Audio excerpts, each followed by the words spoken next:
Well, thank you all for coming. What I have is a few prepared statements that I'd like to read, and then I'll be introducing Mac McAlpine of Michael Walter Bracing, who's from Cornelius. After Mac speaks, if you would please direct your questions to Mac or any of the members of the group. I'd like for them to be able to discuss their concerns with you all. I'll be happy to stay afterwards and share any additional information that I can. This is a group of business leaders and concerned citizens from the Lake Norman area, and they've traveled to Raleigh today to ask legislative members to assist my effort to cancel the contract between I-77 Mobility Partners and NCDOT. This contract allows the mobility partners to widen I-77 from Mooresville down through Charlotte using toll lanes. As contracted, we believe this project is not in the best interest of the businesses or communities of the Lake Norman region or our state. Since June 2014, I've had concerns and reservations about the details of this project. In June of 2014, I called for an audit of the proposed contract to allow the legislative and municipal input into the contract drafting. That request was denied. My concerns were not heard, and here we stand today. These business leaders have come here because their state government is listening, but does not hear them. Earlier this year, municipal elected officials and their staff discovered items that have been changed in the contract that significantly concern them. The inability to add new general purpose lanes for a 50-year length of the contract, as well as the lack of certainty on details of this project, generated further concerns. Recently, the towns around Lake Norman formally requested a delay of 90 days on the financial close to perform one last thorough review of the contract. Instead, the state accelerated the close of the contract. The businesses have now come together to ask for a cancellation of the I-77 Managed Lanes contract. Our collective concerns about finding an acceptable solution to the severe congestion on our interstate road network is not being heard. NCDOT is listening, but they're not hearing the collective concerns of our communities or the business leaders that these folks all represent. The Lake Norman region has become accustomed to not being heard. We were not heard when we had serious water billing problems. With persistence, the Charlotte Mecklenburg Utilities District discovered we were right and fixed our problem. We were not heard when we challenged the flawed 2011 Mecklenburg property tax revaluation. Yet, with persistence, we fixed that problem. We are not being heard now. Together and with the persistence, we'll fix this congestion problem on our interstate highway for all of our citizens, and we are not going away. Let me affirm that this is not an attack on any elected official or officials or any department or agency. I do not believe there's corruption has taken place in this process, nor is anyone acting out of malfeasance. This is simply a difference of opinion as how to best solve a problem that serves the interests of the constituents of the Lake Norman area. Over time, and as different facts or new facts even have been presented, I myself have changed my views on this project. After so many concerns have not been satisfied and receiving formal resolutions from most of the area towns, Mecklenburg County, and the Lake Norman Chamber of Commerce asking that the I-77 Managed Lanes contract be canceled, it is my belief that the constituents of Lake Norman area would be better off if we actually did cancel the contract and found a way to widen I-77 with general purpose lanes. With that, I plan to propose a bill that does exactly that. Now, I want you to hear from Mac McAlpine. Mac, the floor is yours. First of all, I would like to thank the businesses that joined with me today on my birthday. I do appreciate everybody celebrating that. Anyway, today, the Lake Norman business community, we've taken our voice to Raleigh. We're here on a mission to save our local economy, as well as to save the state from making a multi-billion-dollar 50-year mistake. It is clear that the people in the local governments do not want this. Today, we add the voice of over 1,000 businesses calling for the cancellation of the I-77 toll lanes. The I-77 toll lanes ensure congestion on the interstate and in our neighborhoods and in our town areas. They do not get people or product to where they need to go. They will forever reduce the capacity for truck transport. and they are bad for the environment and a monumental waste of taxpayer money. The trucking bottleneck has an economic implications that go well beyond North Carolina and artificially limit a critical commercial corridor for 50 years. There's no good alternatives to I-77, and if we move forward, this could be a multi-billion-dollar mistake with national implications. Several years ago, our elected leaders approved a project billed as a transportation solution. However, as details have emerged and the contract has evolved, we are faced with a project that does not solve our transportation issues, and it creates a much bigger economic problem. The businesses recognize this economic problem and realize that the sooner that we can stop the I-77 toll lanes, the better off that North Carolina will be. Fortunately, the contract on page 159, it states that the NCDOT can cancel this contract at any time and for any reason. The CRTPO also has the ability to cancel the contract. The project, and they also have the ability to introduce general purpose lanes as a solution. This just has to be done by October. And if it's implemented by October, we could actually build general purpose lanes without delay. We ask that they consider that the negative economic impact for the local economy and the state. And we look forward to the DOT and CRTPO canceling the contract expeditiously. Wasting more time will further waste more taxpayer money and will cast a shadow over our entire state economy. So I'd like to pass the floor to Greg Wallace. He's got a few things he'd like to say about some more influence specifically from the motorsports industry in our area.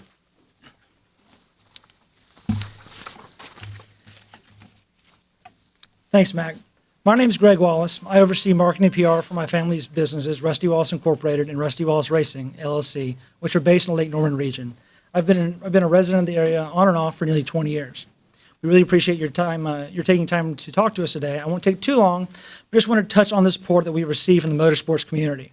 As you may know, the North Charlotte and Lake Norman region is the center of our state's motorsports economy, which, according to the governor's own website, contributes nearly $6 billion annually to the state and supports nearly 25,000 jobs statewide. In speaking with leaders in our industry, we've had a lot of support for our position against the I-77 toll roads. Many business leaders have come out in support of either complete termination or review of the toll lanes project. A few examples of these are senior leaders at race teams, such as CFOs of Hendrick Motorsports, Michael Waltrip Racing, Joe Gibbs Racing, the general managers of Front Row Motorsports and Red Horse Racing, and even Junior Motorsports.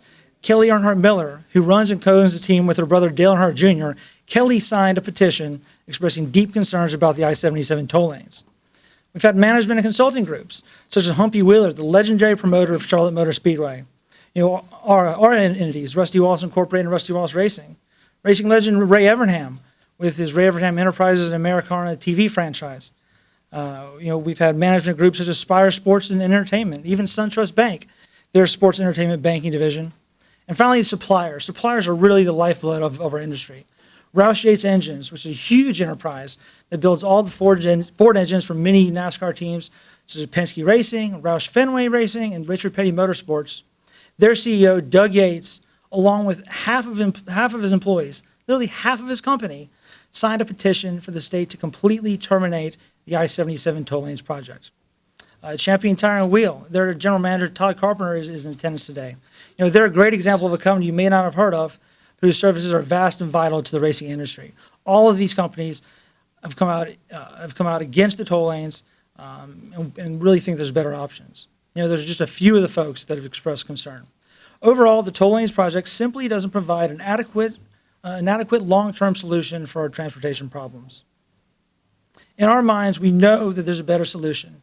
So with that said, we as an industry would like to call on Governor McCrory and the legislature to work with us, listen to our concerns, to help our region and our industry continue to thrive. Thank you. Thank you. My name is Jim Puckett. I'm a Mecklenburg County Commissioner.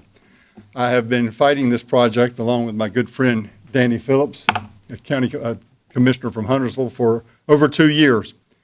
When this first started, the vast majority of people thought the opposition was merely the fact that there was a toll. And that has never been the problem with this project. It's not that some people would pay a toll. The tolls can be astronomical. They can be as much as $20 both ways. Clearly a problem for those that can't afford it, thus the Lexus lane label that you get. But my concern, and the people behind me's concern as they've come to look further into this, is not the notion of tolls. It is the design of this specific toll project. It ignores 30 years of land use. It ignores the upcoming 30 years of land use, in as much as these toll lanes will not serve the exits currently serving Huntersville, Cornelius, Davidson, and Mooresville. The toll lane does not get you off of the toll lane and into downtown Huntersville, Cornelius, Davidson, or into Mooresville. It completely redirects land use planning for manufacturing going forward. It constricts transportation, as we are hearing from the trucking industry. As we start to look at the design, we understand that the cost of the toll is insignificant. The estimated negative impact over the next 30 years to 50 years is between $10 and $20 billion in lost economic development because of what will happen because of the design of this program. Just yesterday, Centra, the company that we are contracted with, pulled out of a $1 billion program in Chicago. They took their profit and left the problems of Chicago. There are numerous examples of these projects that have not made it past the 10-year mark and have had to be purchased by the state at a much higher price than it would cost to simply get out of this today. It's June 30th, 2015. Scientists tell me at 8 p.m. tonight we get to add 1 extra second. I'm asking the governor to take a second look at this program. 4 municipalities have voted numerous times against it. Mecklenburg County commissioners have twice said delay, and lastly, to cancel this contract. The Lake Norman business community, the Lake Norman Chamber have passed resolutions saying this is a bad idea. It's a bad idea. Governor McCrory, Teddy Roosevelt had the square deal, FDR had the new deal. Don't be the governor that signed a bad deal. We want you to get out of this, and we know that you and the legislature can find a workable solution, and we are here to help you do that in any way we can.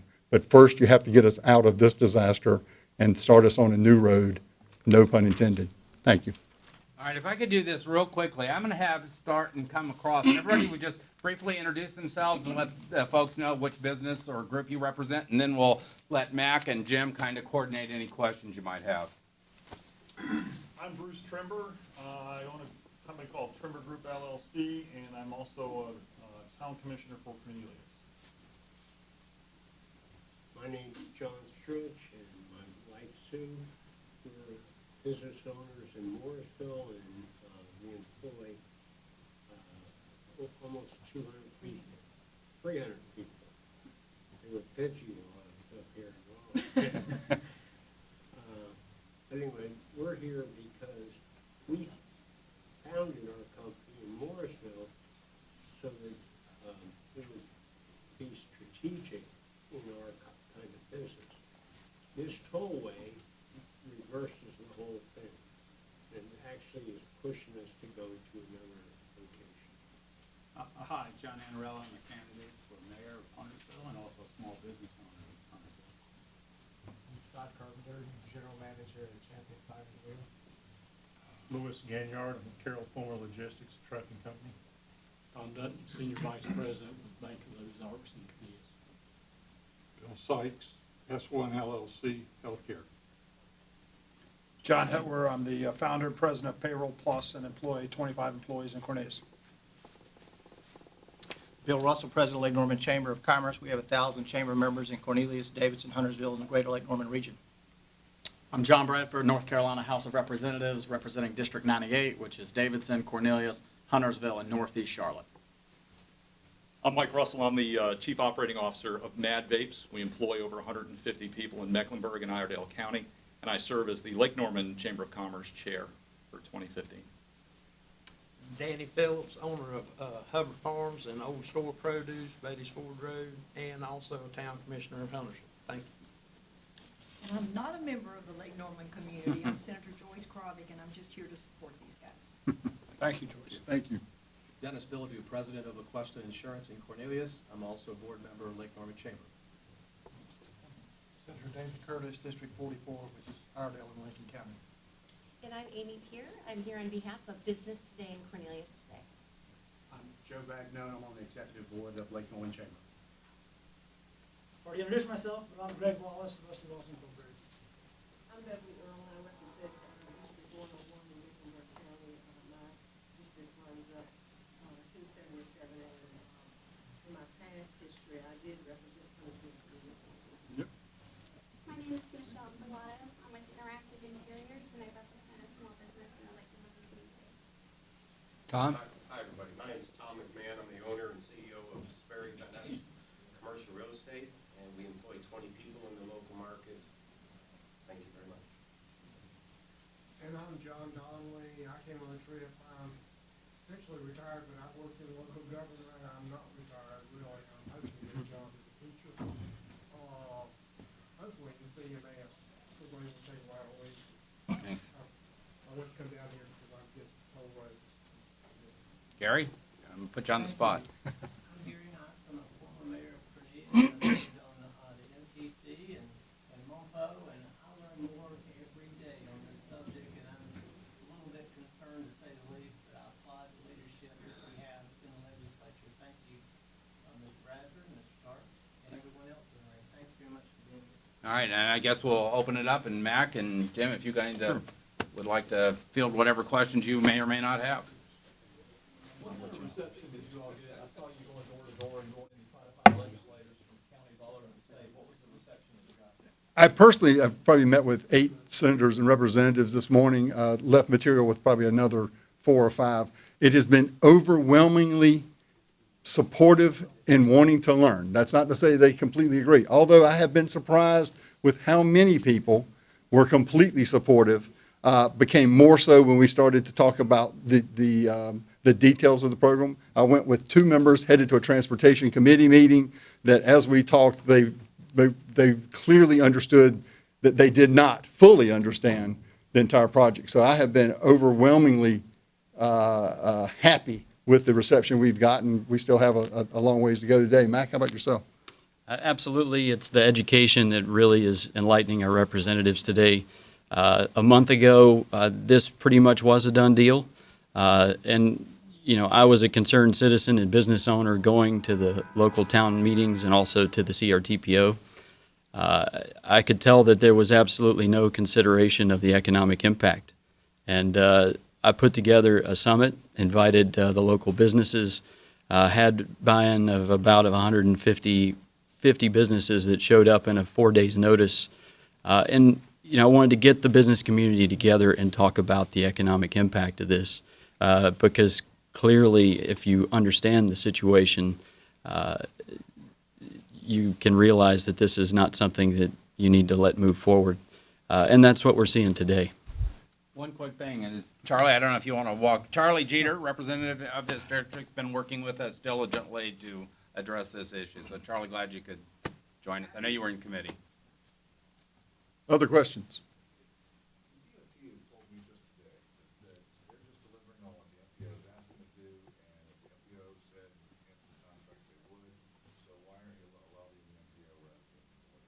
Well, I won't get into why the MPO structure is wrong.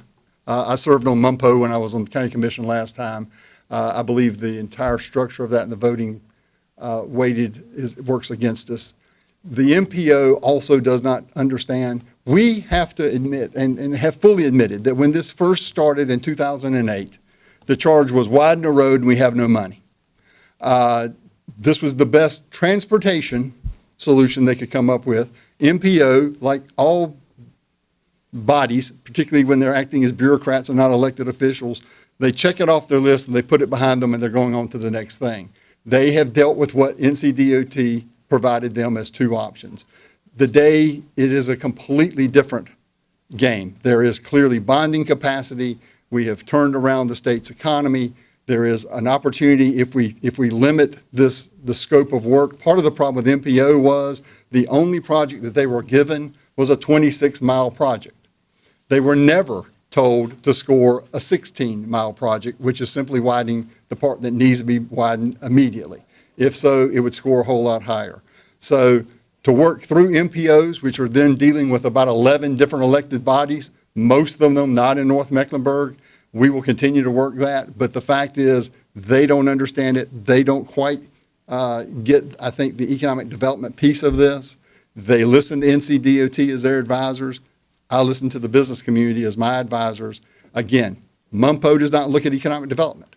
They look at transportation. This is an economic development problem in addition to into a transportation problem. So short answer is the city of Charlotte controls most of MPO and the votes. They don't see the problem because it doesn't impact them. So we're having to deal with, and it's a state problem. This is really a regional problem more than just that deals with future economic development in areas unlike Charlotte, which are basically now looking at high rises. We're looking at manufacturing down the road. I'd like to add to that. There is a bit of a short-sighted view with the CRTPO where there is a financial incentive for them to move forward with this project. Unimpacted areas, Mint Hill, South Charlotte, they have the ability to vote for this project and get money for projects going in their area at our expense. And we really aren't able to defend ourselves with the vote that we have in the CRTPO.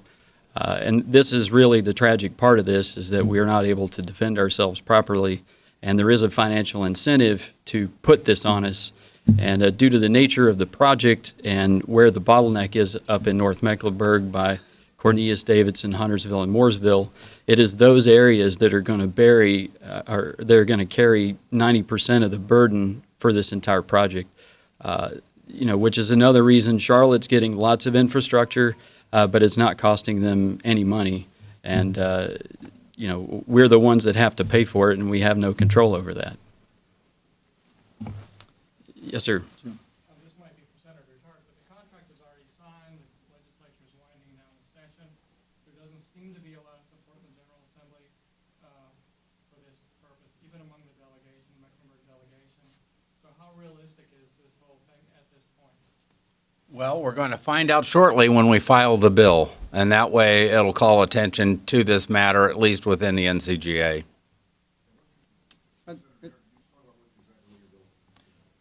Well, the bill will do, primarily we're PCSing, putting the proposed committee substitute to the transportation funding bill that actually Representative Jeter and I have crafted.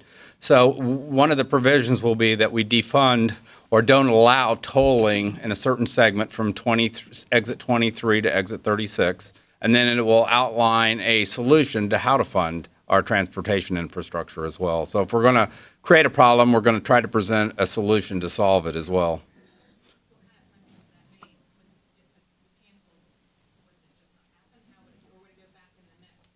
The specifics, let's talk about after, because it is a very long and complicated, and I know Representative Jeter, sitting on the Transportation Committee, has more details about that process. Actually, at the Davidson Town Commission meeting, Tennyson talked about an October deadline, and if we do say we cancel the project today, the CRTPO has the ability to put forth a general purpose lanes project. If that's done by October, that is the Transportation Improvement Plan 3.0. That is the plan that also has the I-77 express lanes in it. So you could take that plan that's not implemented yet, as long as you pull out the toll lanes, you could put in general purpose lanes. That gets funded by October. Realistically, grand scheme of things, at that same meeting, we were also told that the final design and engineering work was not done on the toll lanes and would be not done until the end of this year. So we're not really delaying things that much. And then also the environmental impact of the toll lane project is not going to be finished until the end of this year, and that Lewis Mitchell, the project engineer for Division 10, he said that they wouldn't break ground until next spring, which is contrary to all the information that we've heard from the DOT thus far. But that was straight from the division engineer and straight from Tennyson and Davidson. Well, it's there is a formula, and that formula deals with congestion and economic impact. Basically, if you're the division engineer, it is your job to be able to craft projects to fit that formula. And it's clearly within the scope of the DOT of having the division engineer be ordered to design a project that fits the formula that gets it funded by October. That is completely a doable situation. And that's, laid out in DOT information that's on the website, and then also was given to us in Davidson by Tennyson and also by Lewis Mitchell. Well, it's the large fund that funds all different road projects, and the trick is the job just has to be submitted. So I'll speak to that also. There are a couple of pieces of this. The first piece that's critical to us is to end what is, without any debate in our minds and a growing group of people. Every single room I go into, every single person I talk to, I leave with them saying, I didn't understand that. I think you're right. So at some point, we will talk to everybody. You have to end this project while it's the cheapest to end it, and then we will work on multiple ways to fund it. The governor is talking of a bond package that has very little traction. This group is willing to say, if a bond package is what it takes, we are willing to help with that bond package. If we have to build roads in rural areas to help build roads in urban areas, we will do that. The real problem we have here is this project is the largest project that got caught between an old system and a new system. The old funding system that scored how road funds were allocated did not work. It worked on, this is why if you go east of Raleigh, there are lots of roads, because we spread it out across the geographic area, not based on where the need was and economic impact was. When Governor McCrory and the legislature came and changed, when the leadership changed, they recognized that problem, and they changed the process to one now that recognizes economic development, recognizes congestion, recognizes things other than just spreading it out across the state, whether they need roads or not. This project got caught between the two. It was designed under the old one, and so it did not score well. It's never had an opportunity under the new one. So we are saying cancel. We're the remnants of the last bad plan. We want to be the beginning of the next good plan. So step one is get out of this disaster right now while it's the cheapest to do it. And then we will deal with how we fund it going forward. But there is no denying that fixing transportation on the I-77 corridor between I-40 and South Carolina is critical to the success of all of North Carolina. You said a couple times that it's the cheapest to end it right now. How do you persuade legislators that paying $100 million, according to DOT, is a good thing to do in order to cancel this? Well, and I'll tell you a couple of things. One, I sat on the Board of Education in 1998 when they proposed a $1 billion bond package. I was fortunate to have that defeated by the time it got to the Board of County Commission, because it would have been a disaster also. It came at a price. We've defeated bond packages in the price because they would have wasted money. The bottom line with this is that if we end it today for a bottom of 50 million or a top end of 100 million, that is far less than what will happen in a decade. I would encourage you to look into State Road 92 in Orange County, California. We can give you a copy of an article written by the U.S. Department of Transportation, not Jim Puckett, not Jeff Tarte, not Danny Phillips, the U.S. Department of Transportation, who said the P3 in Orange County, State Road 92, was a brilliant idea. But 10 years into it, just like this one, because you could not expand general purpose lanes without compensating the company who owned the rights to the toll lane, the state of California had to buy themselves out of the contract to deal with the congestion that the plan had. We have the same problem. It's the same plan. So not today, but 10 years or 15 years down the road, we as a state will have to purchase this contract from Centra to be able to expand the roads to deal with the capacity and the economic impact that it has had. At that point, Centra says they will be generating about $34 million a year in profit. I'm going to guess that if you come to me and say, I need out of a contract that's 40 years left, and you're making $34 million a year, we're going to start at 34 times 40, and that's going to be where you start. That is going to be significantly more. Once they have a revenue stream, once they have profits that they are having to give up, we will be paying their profits for 4 decades down the road.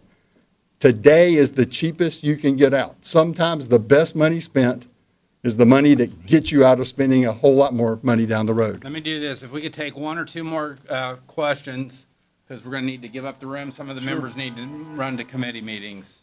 Any other? Jim? All right, we thank you all for being here, and then we'll be outside if anybody needs to grab anybody else. And then we're going to be here for a little bit this afternoon. Thank you. Copy of the transportation article if you need it.